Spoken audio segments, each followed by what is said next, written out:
C'est un plaisir de vous retrouver. Bienvenue à tous. Dans le cadre du plan d'accélération de la transformation, le Gabon ambitionne, entre autres, de moderniser la réglementation foncière en simplifiant et en accélérant les procédures, en parvenant à une redistribution des terres pour le plus grand nombre et en permettant la constitution des réserves foncières de l'État. Alors, au centre de cet objectif, il y a un acteur clé. Il s'agit de l'ANUTTC, entendez l'Agence nationale de l'urbanisme, des travaux topographiques et du cadastre. Et sur notre plateau, nous avons son directeur général, M. Dexter Meillet. Bienvenue. Merci beaucoup. Alors, l'ANUTTC est une agence, mais au-delà, il s'agit de quoi exactement et quelles sont ses missions? Je vous remercie de me donner l'opportunité aujourd'hui de présenter un peu le fonctionnement de l'ANUTTC, l'Agence nationale de l'urbanisme, des travaux topographiques et du cadastre. L'ANUTTC procède à la volonté du chef de l'État de scinder au sein du ministère de l'Habitat les missions de conception et d'exécution. Les missions de conception étant dévolues à la tutelle et aux directions centrales et les missions d'exécution des politiques publiques en matière d'urbanisme, travaux topographiques, cadastre et foncière dévolues à l'ANUTTC. L'ANUTTC fonctionne donc comme le guichet unique du foncier, avec un point d'entrée et un point de sortie.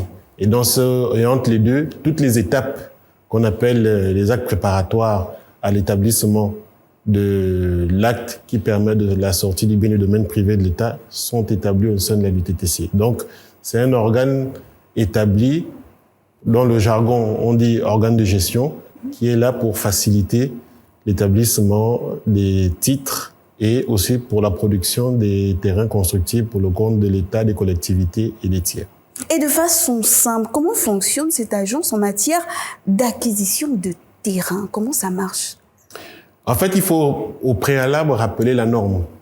La norme, elle découle de la loi 14/63 du 14 mai 1963 sur la domanialité publique, qui en son article 2 alinéa 2 pose un principe qui est que toute terre n'ayant pas fait l'objet d'une concession à titre définitif, à savoir aujourd'hui la décision de cession en toute propriété, ou qui n'a pas été immatriculée, relève du domaine privé. C'est ce qu'on appelle trivialement dans le langage courant, la terre appartient à l'État. Donc, de ce fait, l'État a mis en place un organe qui a été établi ou désigné pour pouvoir mettre en place le processus de sortie de ce bien, de son domaine privé pour entrer dans votre patrimoine. Et le point de départ, c'est la demande que vous effectuez au sein de l'ANUTTC.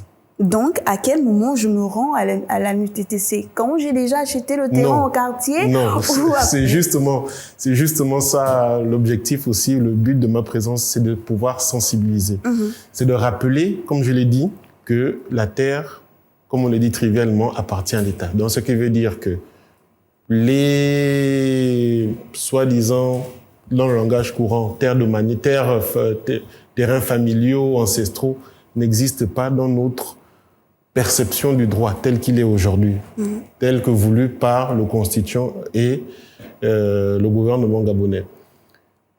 Pour devenir propriétaire, il n'y a qu'une seule façon de le devenir, c'est de se rapprocher de l'ANUTTC et bénéficier d'un titre. Puisque, entre-temps, tout ce qui est cession de gré à gré au quartier, cession devant le chef de quartier sont des actes réputés nuls de plein droit par la loi. Simplement, pourquoi?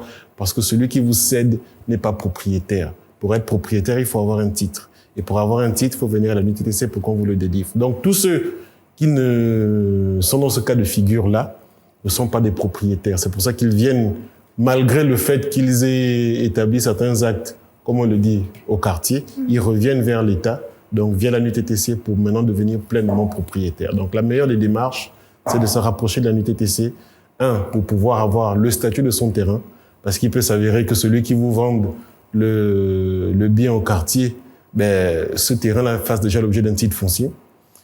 2, pour pouvoir, in fine, vous-même disposer d'un titre qui peut qui rentre directement dans votre patrimoine et qui vous confère des droits opposables à tout le monde, dont l'État lui-même. Et aussi, l'ANUTTC vous suit pendant tout le processus jusqu'à l'immatriculation de votre bien qui est transmis à la conservation. Mais la réalité aussi, c'est qu'au quartier, nous, on a des terres ancestrales, vous avez bien fait de le mentionner. Alors moi, ma famille, elle a fait 40 ans sur une parcelle de terre. Moi, en tant que petite fille d'eux, je décide de vendre cette parcelle de terre. Je la vends, je récupère de l'argent. Et au final, on vient me dire, c'est la terre de l'État. Comment est-ce que l'ANUTTC gère ce genre de conflit? On appelle ça, dans notre jargon, un litige. Parce que, dès le départ, on va vous rappeler le statut. Donc, l'élément à retenir, s'il fallait retenir un élément, c'est le statut foncier. La seule façon d'avoir un statut foncier en République gabonaise, c'est de se rapprocher de l'administration compétente pour que l'État puisse vous consolider dans vos droits. Tant que vous n'êtes pas dans cette situation, tous les actes que vous avez faits, comme je l'ai rappelé plus tantôt, sont déclarés nuls de plein droit et inopposables à l'administration. Donc, vous êtes en fait dans l'informel et c'est pas peut-être un terme qui réjouit beaucoup, mais vous êtes considéré comme un squatter. Donc, pour quitter de l'informel au formel, vous qui êtes directeur général de l'Agence nationale de l'urbanisme, des travaux topographiques et du cadastre, dites-nous qui est habilité à vendre un terrain au Gabon? Tout dépend du statut du terrain. Je vous dis, tant que le terrain relève du domaine privé, le seul habilité à vendre un terrain au Gabon, c'est l'État, via le directeur général de la l'ANUTTC qui est aussi directeur des domaines. En fin de procédure, il vous sera établi ce qu'on appelle une décision portant cession en toute propriété. Ça veut dire que l'État vous cède une partie de son domaine privé. Tous ceux qui ne sont pas encore dans cette phase-là sont considérés comme des occupants de fait. Donc, entre la situation de fait et la situation de droit, c'est ce qu'on appelle la régularisation foncière. C'est aussi un élément qui a été pris en compte au sein de la l'ANUTTC, qui aujourd'hui constitue un peu le socle des procédures. Et ces procédures se font grosso modo en 5 étapes. Vous ouvrez une demande. Ensuite, des agents viennent sur le terrain, font ce qu'on appelle une enquête foncière. L'enquête foncière a pour objectif de déterminer quel est le statut de ce terrain-là. Est-ce que le terrain est dans une zone déjà déclarée d'utilité publique par l'État? Est-ce que le terrain est déjà attribué à quelqu'un d'autre? Est-ce que le terrain a déjà été demandé par quelqu'un d'autre? Est-ce que le terrain présente les caractéristiques normales pour être considéré comme un terrain attribuable sur le plan de l'urbanisme? Ensuite, après cette enquête, il y a un état des lieux qui est fait. C'est-à-dire que de façon beaucoup plus précise, on va venir, à travers un plan, décrire avec précision quels sont les éléments constitutifs de votre terrain. Après, vient une période qu'on appelle la publicité foncière. Dans ce cadre-là, des affichages sont faits en mairie, sur le terrain et au sein de la l'ANUTTC pour informer le plus grand nombre que le terrain que vous sollicitez auprès de la l'ANUTTC, donc l'État, a fait l'objet de votre demande. Donc, pour le moment, est-ce que quelqu'un voudrait s'opposer et la personne dispose de 15 jours pour pouvoir se manifester. Et lorsqu'une personne s'oppose à cette vente, qu'est-ce qui se passe? Il s'oppose qu'on rentre dans ce qu'on appelle un litige. L'exemple patent que vous avez pris, c'est celui de votre terrain familial. Vous vendez pour X ou Y raison, vous avez besoin de vous déplacer, vos enfants doivent aller à l'étranger ou bien vous voulez changer de perruque. Et un de vos frères se dit, mais c'est pas possible. Ce terrain-là n'est pas son terrain, c'est le terrain que le grand-père nous a légué. Donc, elle n'a pas le droit de venir seule solliciter ce terrain. Maintenant, on va vous appeler, on va vous confronter et chacun va venir faire son historique d'occupation. Vous allez vous expliquer et vous allez pouvoir nous donner des éléments de preuve étayant les dires que vous voulez bien sous-tendre. Maintenant, après, une appréciation sera faite et une décision sera prise pour savoir si oui ou non vous devez poursuivre la procédure. Une fois que cette décision est rendue, vous continuez votre procédure. Un plan de bornage est fait, une estimation de la valeur de ce terrain est faite. Ensuite, une décision est établie et on vous transmet une lettre de paiement qui va calculer les droits vous devrez payer à l'État pour pouvoir devenir propriétaire. L'aspect que vous soulevez nous ramène quand même à nous poser la question en rapport avec la cartographie. S'il y a une cartographie bien établie, c'est qu'on ne se retrouve pas avec ce genre de difficulté de quelqu'un qui viendra dire que le terrain, la fiche, l'annonce que vous avez faite, elle est mal faite parce que le terrain, il appartient normalement à mon grand-père. Est-ce qu'il y a une cartographie bien faite des domaines fonciers à la NUTTC? En fait, ce n'est pas la question de la cartographie. C'est la question de ce qu'on appelle en droit de l'urbanisme les outils de planification, l'organisation de l'espace. Cette organisation de l'espace ne dépend pas directement de la NUTTC qui n'est que l'organisme de gestion. Je vous disais tantôt qu'il y a deux missions, la conception des politiques publiques qui relèvent de la tutelle et l'exécution de ces politiques publiques qui relèvent de la NUTTC. Sur ce plan-là, le ministère en charge de l'habitat s'est engagé depuis 2 ans à d'importantes réformes. La première, ça a été de pouvoir annuler certains titres provisoires à travers le décret 99/PR/MHU du 14 avril 2021, dont le but était quoi? Le but était de pouvoir libérer des espaces. Ce qui s'est passé, c'est que entre la NUTTC et les situations précédentes, il y a eu une évolution législative. Les gens pouvaient acquérir sous une ancienne législation des documents provisoires qui faisaient en sorte que, je prends l'exemple qui est le plus parlant, c'est celui d'Akanda. Par exemple, à Akanda, des gens se sont retrouvés avec des arrêtés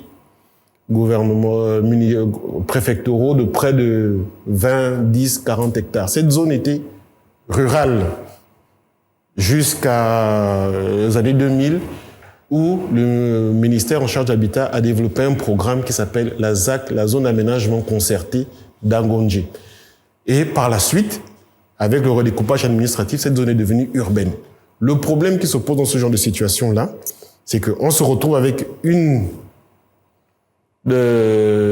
situation où des gens ont d'immenses espaces et de l'autre côté, on a une demande de plus en plus forte des populations. Et qu'est-ce qui se passait systématiquement? C'est que comme ces éléments-là faisaient l'objet de bases de données diverses et éclatées qui faisaient intervenir les maires, les gouverneurs, l'administration centrale et certains privés, ce texte-là est venu tout recadrer. Donc aujourd'hui, la base de données est recentrée au niveau de la NUTTC. Et pour maintenant répondre à votre question, la cartographie, c'est justement cette notion de base de données. Les bases de données sont aujourd'hui au sein de la NUTTC pour éviter qu'il y ait cet éclatement des données, donc de situations disparates et diverses qui entraînent systématiquement des situations de conflit systématiques en matière foncière. Donc, cette question-là a été réglée par ce décret pris par la tutelle. Deuxième chose qui est très importante, c'est que le président de la République, le 21 janvier 2021, a pris une ordonnance très forte. Laquelle?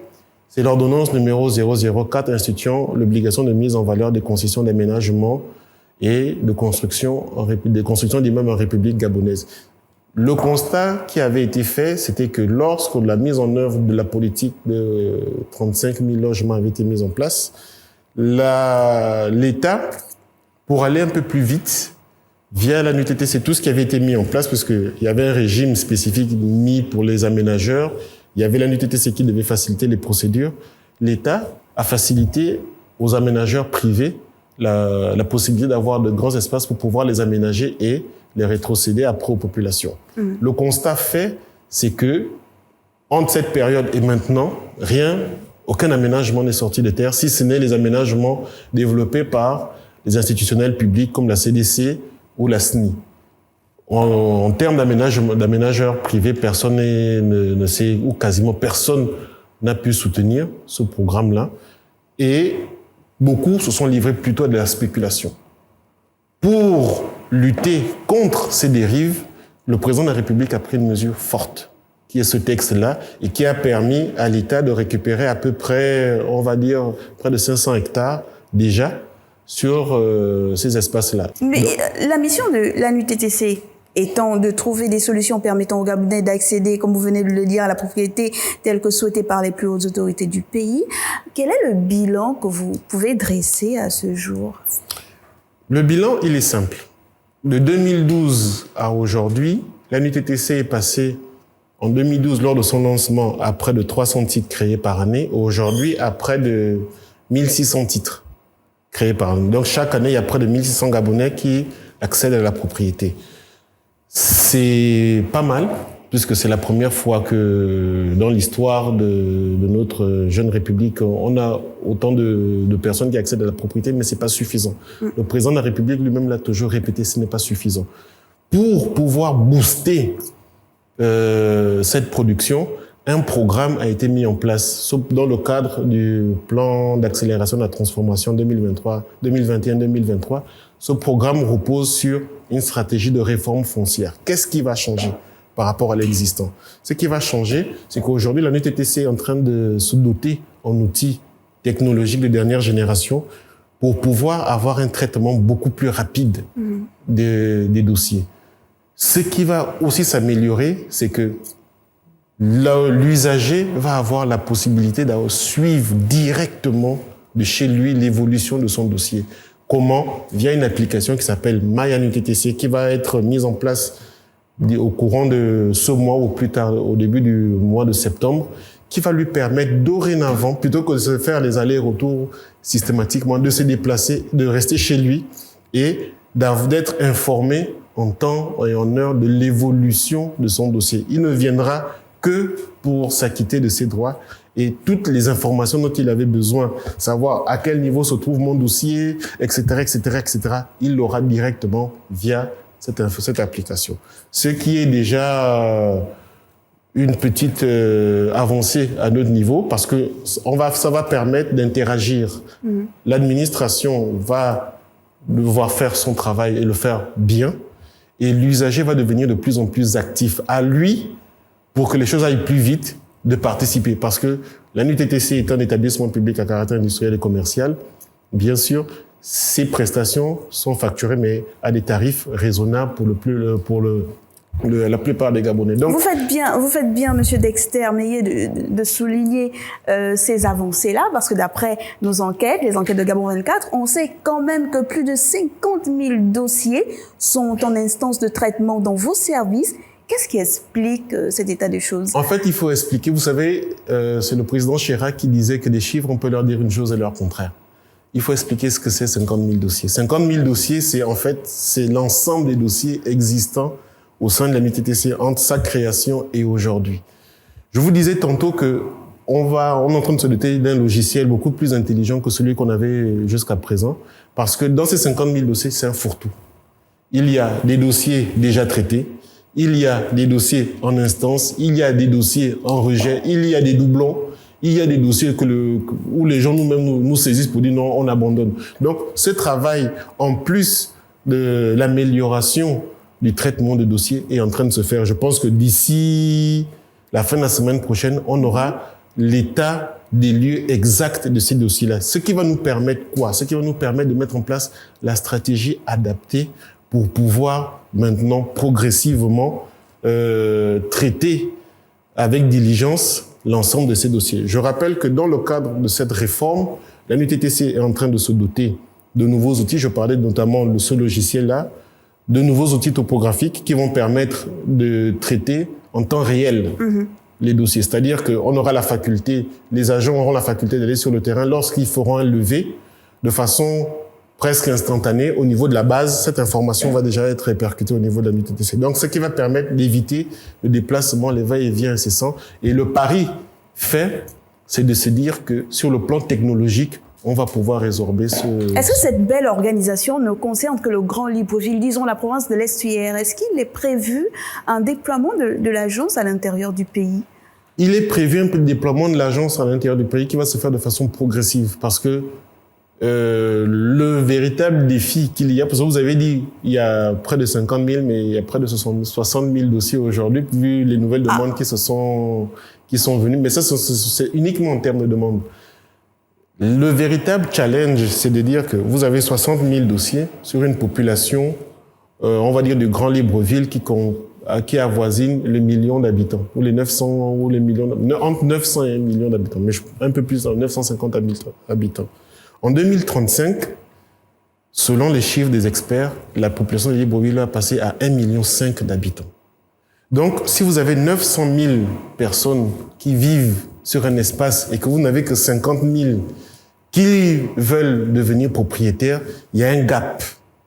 Ça veut dire qu'il faut éduquer les gens, sensibiliser les gens sur la nécessité de devenir propriétaire et sortir de cette situation de fait. Vous-même, vous avez décrite, parce que le paradoxe que nous avons au Gabon, c'est que la loi, comme je l'ai dit, pose un principe. Le principe, c'est que la terre appartient à l'État. Mais dans nos habitudes, on considère que si je vois un espace, je l'achète avec X ou Y au quartier et je me mets à construire. Donc, il faut rappeler aux gens qu'il existe des règles. Et dans ce cadre, un certain nombre d'actions ont été prises. Et notamment, actuellement, le ministère en charge de l'habitat est en train, avec le concours de la NUTTC, est en train d'élaborer un code de l'urbanisme et de la construction pour pouvoir justement réglementer les occupations. La première chose à savoir, c'est que pour construire, il vous faut un permis de construire. Le permis de construire est délivré par la collectivité locale via une commission et via le fait que vous puissiez justifier d'un titre et d'un dossier technique. Mais c'est d'abord ça, les habitudes qu'il faut pouvoir changer. Mais pouvoir les changer, les gens vont dire « Ah oui, mais ça prend du temps ». Mais je vous ai expliqué tantôt quels sont les efforts que le chef de l'État, le gouvernement et la NUTTC en tant qu'organe opérationnel met en place pour mieux satisfaire la demande en termes de diligence et en termes de qualité.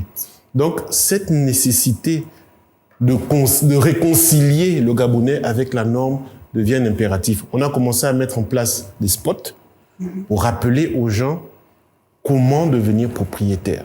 Qu'est-ce que ça veut dire d'être propriétaire?